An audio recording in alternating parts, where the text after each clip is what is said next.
Hi, everyone. So let's get cozy first before we discuss this topic. And this topic is very interesting. Why? Because we're actually discussing the idea and the concept of death. I know it sounds morbid right now, but it really isn't. So hang in there, and that's what we're going to discuss as I get comfortable. Get comfortable with me. So here we go. Cozy in my living room, and let's discuss the entire idea of death and the fear of death. Now, I was driving in my car today and I was like, what is going on?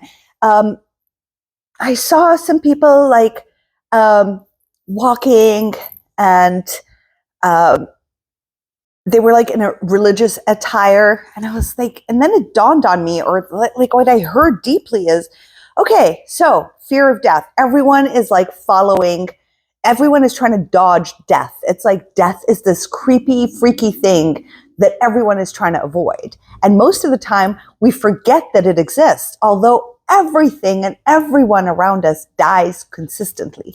So I was like, okay, so religions basically are there to provide us with ways in which we can transition from this reality realm into another reality realm, which is after death, right? And so it's all like strict rules, and do this and say this and talk this way and act this way and dress this way. And, you know, women are meant to do this, men are meant to do that. And they're very restrictive kind of ideologies.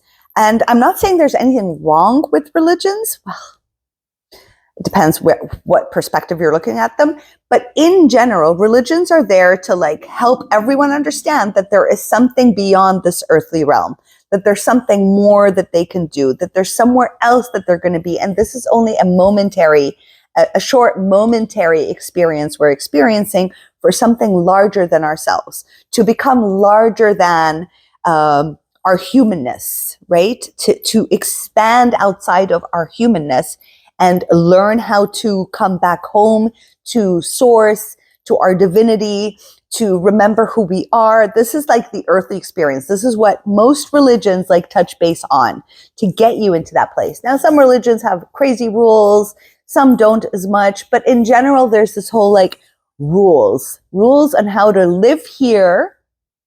So when you die, you can go to a better place. You can actually go to heaven. So if the thing is that we all die, everything dies here, nothing stays, even us, our memories, our things, the things that we deemed really important, like everything disappears and dies, then the idea is, okay, if that is the fact, then what the hell are we doing killing each other? What are we doing looking for power and striving to like compete with others and become better than this and better than that, and feeling angry and rage and frustrated and accepting, well, we're not all accepting wars, but like it's like coming to this place of like, you know, what's happening in Palestine, and you know what's happening with all like the kids that are being like abused, or the women, or whatever, all this stuff. Like, what are we doing? You're not going to live here long enough. You're not going to exist here long enough. So when I saw that, I was like, I started to think like, we make such a big deal out of this life we're in. And this life we're in is only a transition to expand ourselves, to get to know ourselves outside of our human paradigm, outside of our human restrictions, to come back home to our true self. So in this earthly realm, we're here to remember that we are divine, that there is source energy, that source energy exists within us and around us, that we and source are one, that we are the creators of life, that we are part of life. So this is the thing. If that is what this journey is here, and I don't think anybody really knows the point of the journey here, just from near-death experience, you can get an idea of like, oh, it's for me to understand love. It's for me to get away from my egoic self and my need to like compare myself and judge myself and do all this ugly stuff and like go higher or go into a space of more self-love, and then therefore naturally trickling into other people's lives where you love them more. So what's the point of all this, death? It happens all around us all the time. Don't think you're the only one that's going to stay.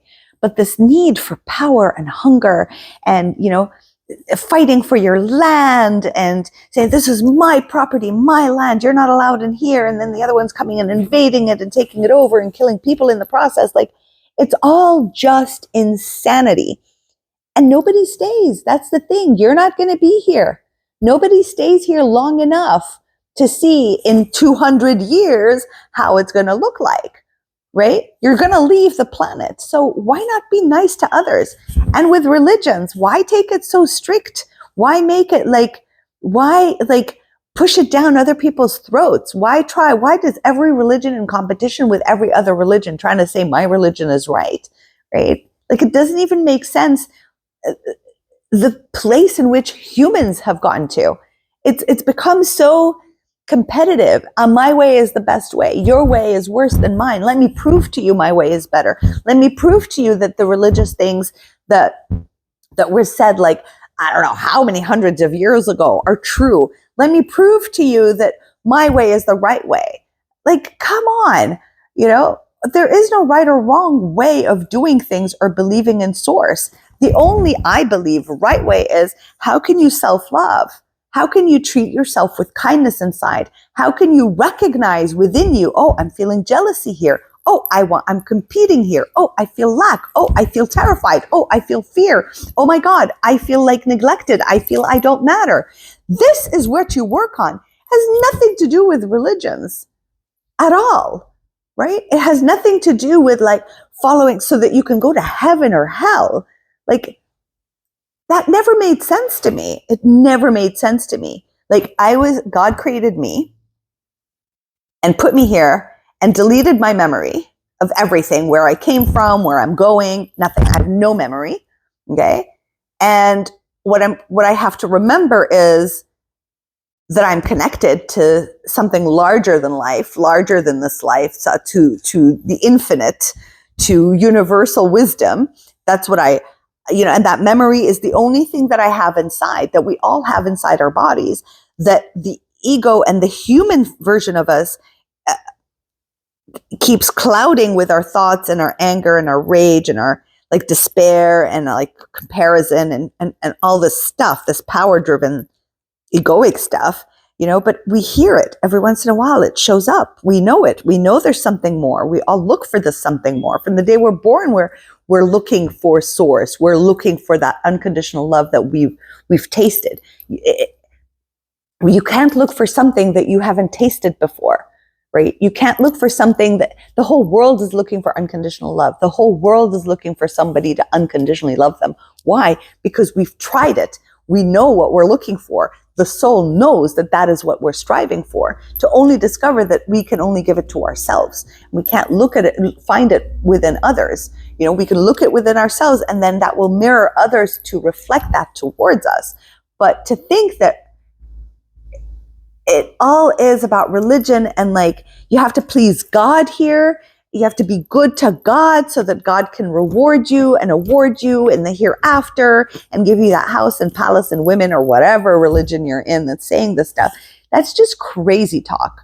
It's crazy talk. It's like your creator is like now erased your memory and is saying, well, now that I've erased your memory, you have no idea who you are. I've given you this body that has a whole bunch of ancestral wounds and traumas, and an earth that just feels like you're trapped in this body, and you've got an egoic mind that's just comparing yourself. And from the age of 0 to 7, you're gathering all this information about who you are, and it just depends on which family you were thrown into that you can start identifying who you are, and then you're going to go to hell or heaven, right? And according to that, you're going to go to hell and heaven.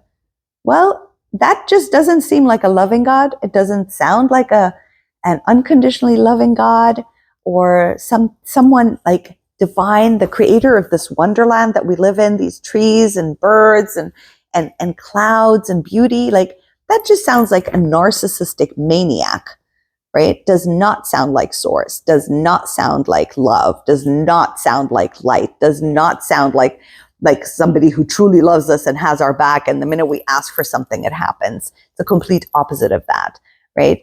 So all I'm saying, and the reason I'm shooting this, is because it's time to just bring back your reality into truth. Fighting for religions, fighting for lands, fighting other people, all that nonsense is nonsense. It's nonsense, because as long as you're fighting with the world around you, that means you're fighting internally with yourself, because it's simply reflecting your truth. And source adores and loves you. That's why we're here, right? And yes, there are challenges, and yes, there are crappy things that happen, and it's a momentary thing. This thing will all end really soon. One day you're going to be, I don't know, 90 and dead, or you're just going to leave this planet and head to another reality and realm. So make the most of it here. See what you can do and what you can enjoy, and how you can expand within yourself to become more attuned with you without the fear of God. Like, oh my God, I'm going to go to heaven. I'm so terrified to die because I don't know if I'm going to go hell or heaven. I don't know if I've done all the right things on this planet. That's just too much. That's just too much pressure. That is negativity. That is like judgment of yourself. That is putting yourself down. That is not love. That is the furthest thing from love. I mean, we as parents, I'm a parent. Sure, so many are watching are a parent. You as a parent would never be like, you give birth to this beautiful being and then punish the crap out of them, right? And just be like, okay, now love me no matter how much I hurt you and I punish you. And if you don't, I'm going to put you in the dungeon and burn you. And that's impossible. Like, even the worst criminals, their parents will always still internally love them and wish them well and be really remorseful of the choice they've done. And that is coming from the human paradigm. This is still with the ego and the traumas and the ancestral and all the stuff that we have to deal with. That's still coming from the human mind, right? But source is not human. Source is like everything. Source is everyone inside. And that's the part that's unconditional love. So please stop reprimanding yourself. Just know you're dying very soon, and very soon could be in 100 years, could be in 2 years, could be in 50 years. It really doesn't matter. But very soon in comparison to how long this planet has existed, right? So take it easy on yourselves. Put all these strict restrictions away from you. Start to see source through the eyes of unconditional love, which means it's time for you to see yourself through the eyes of unconditional love. How you see yourself is how you see source. Who you believe yourself to be is who source is for you in your paradigm and how you perceive source. So I hope this was helpful. This was all being channeled through me, so maybe it doesn't sound to my egoic mind or to the me, the little me. It feels like it didn't make sense all, but I feel that it all merged together and just gave you something profound. I end up talking really, really fast because the information is coming through and it's so much coming through. So I hope you were able to grab all that. If not, just simply rewind and rewatch, take notes, and just revisit your relationship with source. It is so important to revisit your personal relationship with source. Outside of religions, outside of culture, outside of all this beliefs, it's for you on your own to revisit your relationship with source. That's how it helped me to revisit my relationship with my creator, with divinity, because I was lost when it came to religion. It was just a freaky hell show to be in. It was depressing. I was constantly striving. I always felt never good enough. I did everything humanly possible to be good enough, and I never felt good enough for source.